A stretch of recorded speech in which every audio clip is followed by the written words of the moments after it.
Sir मुझे noun, pronoun, verb, adverb, adjective, tense, active, passive voice और direct indirect speech, degree सारे के सारे ग्रामर आते हैं, लेकिन मुझे अंग्रेजी बोलने नहीं आता है। जब मैं अंग्रेजी बोलने जाता हूँ तो बीच में ही अटक जाता हूँ, क्या करूँ? सारे ग्रामर आने के बावजूद भी आप बोल नहीं पाते हो, तो क्या फायदा है ग्रामर सीखने का? क्या फायदा है टेंस जानने का? आपने देखा गाइज कि किस तरह से ग्रामर आने के बावजूद भी अंग्रेजी बोलने में दिक्कत होती है।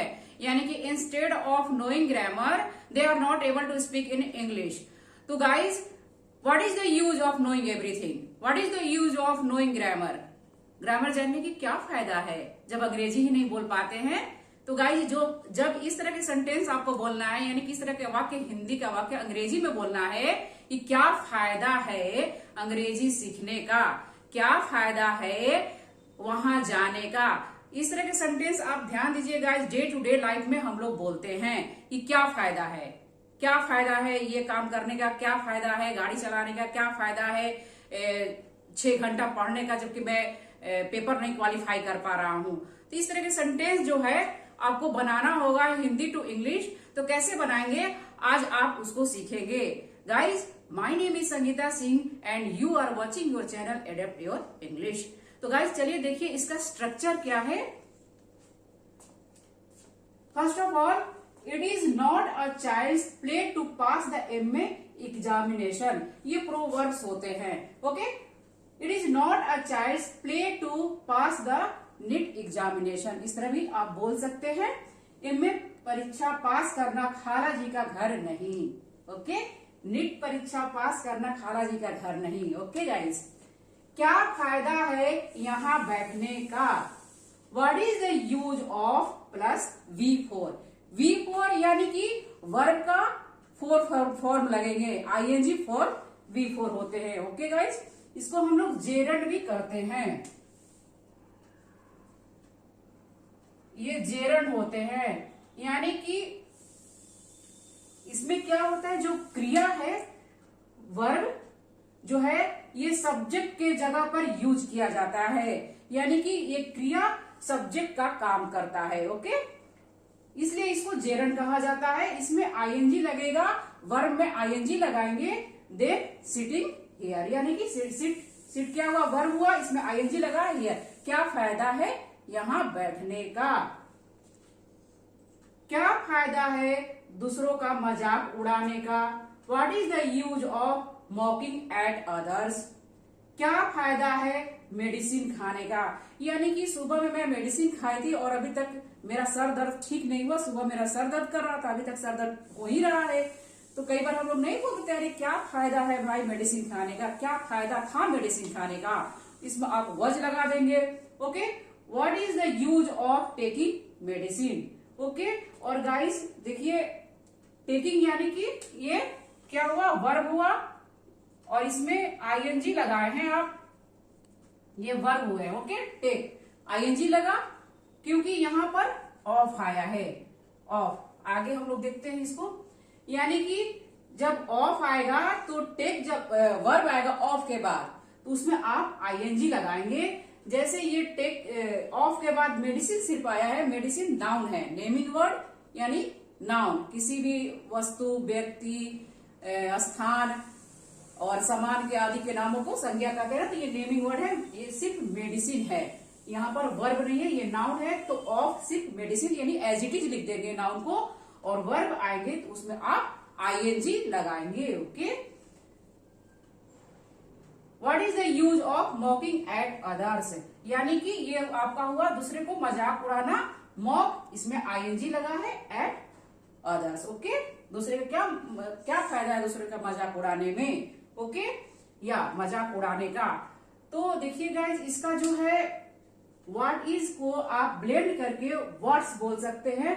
वर्ड्स जो होता है कंट्रैक्शन होता है, यानी कि शॉर्ट फॉर्म होते हैं। तो आप इसको what's the use of taking medicine इस तरह से बोल सकते हैं, what's the use of medicine. Okay, अब सेकेंड थिंग इज, यहां बैठने में कोई बुराई नहीं है। There is no harm in sitting here. यहां पर देखिए इन आया है।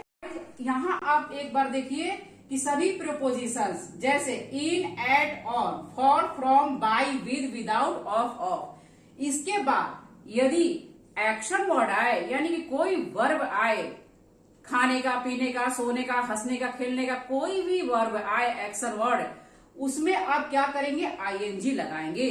बिना सोचे समझे आप आईएनजी लगाएंगे। टू को छोड़ के ये प्रीपोजिशन सारे आए तो आईएनजी लगाएंगे। कई बार बच्चे क्या करते हैं, रिटन एग्जाम के समय आईएनजी नहीं लगाते, फर्स्ट फॉर्म लगाते हैं या सेकेंड फॉर्म लिख देते हैं, तो उसमें क्या होता है, उनका मार्क्स कम हो जाता है। तो इस बात का आप खास ध्यान रखिएगा। कई बच्चों ने बोला है कि मैम हमने तो फर्स्ट फॉर्म ही लगा के छोड़ दिया, तो उसमें उनका नंबर कट जाते हैं। तो गाइज इसका आप ध्यान रखिए और इस तरह से बनाएंगे कि इसके बाद जो भी वर्ब फॉर्म आएंगे, वर्ब आएगा सॉरी, उसमें आप आईएनजी लगाएंगे। Okay, then are you fond of, यहां देखिए, आप देखिए यहां पर फिर फॉन्ड ऑफ आया है, यानी कि फॉन्ड ऑफ आया, ऑफ के बाद बी फोर या नाउन, नाउन आएगा तो एज इट इज लिखेंगे, वर्ब आएगा तो उसमें क्या करेंगे आप, आईएनजी इसमें लगाएंगे, आईएनजी फॉर्म लगेगा गाइस। ये फॉन्ड ऑफ यानी कि किसी चीज का शौकीन होना। इसका वीडियो मैं बनाई हूं, अगर आप नहीं देखे हैं तो प्लीज इसका वीडियो देखिए और इसका रूल समझिए कि इसका बनाने का क्या नियम है। और गाइज एक रूल को आप समझेंगे तो उस पर आप अनलिमिटेड सेंटेंस बनाएंगे और बोलेंगे। इस रूल को समझिए और इसका लिंक मैं डिस्क्रिप्शन में डाल दूंगी। और गाइज प्लीज वीडियो पसंद है तो लाइक, सब्सक्राइब, कमेंट्स जरूर करिए गाइज कि वीडियो कैसी लगी। अगर आप चैनल पर नए हैं गाइज तो प्लीज मेरे चैनल को सब्सक्राइब करें और बेल आइकन को दबा दें ताकि आने वाले नए वीडियो का नोटिफिकेशन आपको मिल जाए।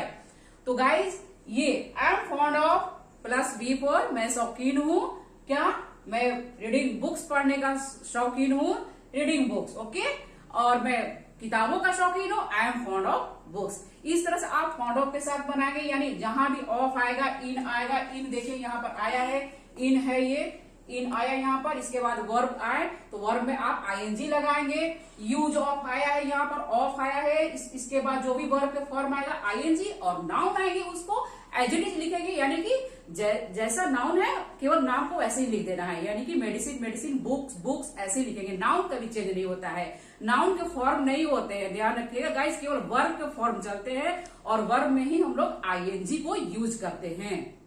Let's practise with some sentences guys. Let apostrophe S, यानी चलो चलते हैं, सेंटेंस के साथ प्रैक्टिस करने।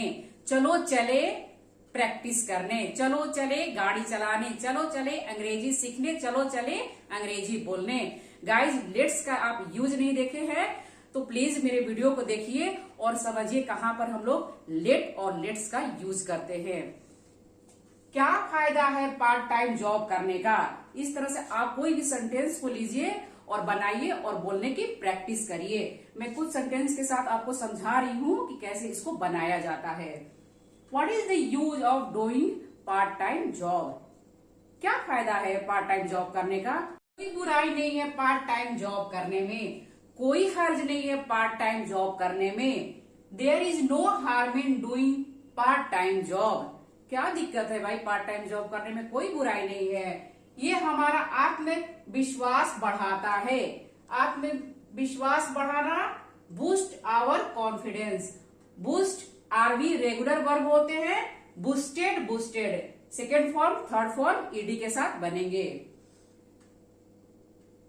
इट बूस्ट आवर कॉन्फिडेंस, ये हमारे कॉन्फिडेंस को बढ़ाते हैं। तो क्या हर्ज है पार्ट टाइम जॉब करने में। There is no harm in doing part time job. कोई हर्ज नहीं था इंटरव्यू फेस करने में। There is no harm in facing the interview. कोई दिक्कत नहीं था इंटरव्यू फेस करने में, तो इसमें वाज लगेगा, यानी कि पास्ट की बात हो रही है गाइज, वाज का यूज होगा। ओके, क्या फायदा है कैश कैरी करने का। वे कार्ड से पेमेंट करते हैं। What's the use of carrying cash. They accept from card. इस तरह से आप सेंटेंस को लीजिए और बनाइए और बोलने की प्रैक्टिस करिए। इस तरह के सेंटेंस को हम लोग डे टू डे लाइफ में बोलते हैं। क्या फायदा है या कोई हर्ज नहीं है। तो ये स्ट्रक्चर आपको मैं बताई हूँ गाइज, आप इसको बनाइए और बना के डे टू डे लाइफ में बोलने की प्रैक्टिस करिए। जब तक से आप बोलेंगे नहीं तब तक से अंग्रेजी नहीं सीख पाएंगे, नहीं बोल पाएंगे। तो practice makes a man perfect. Please keep learning, keep practising.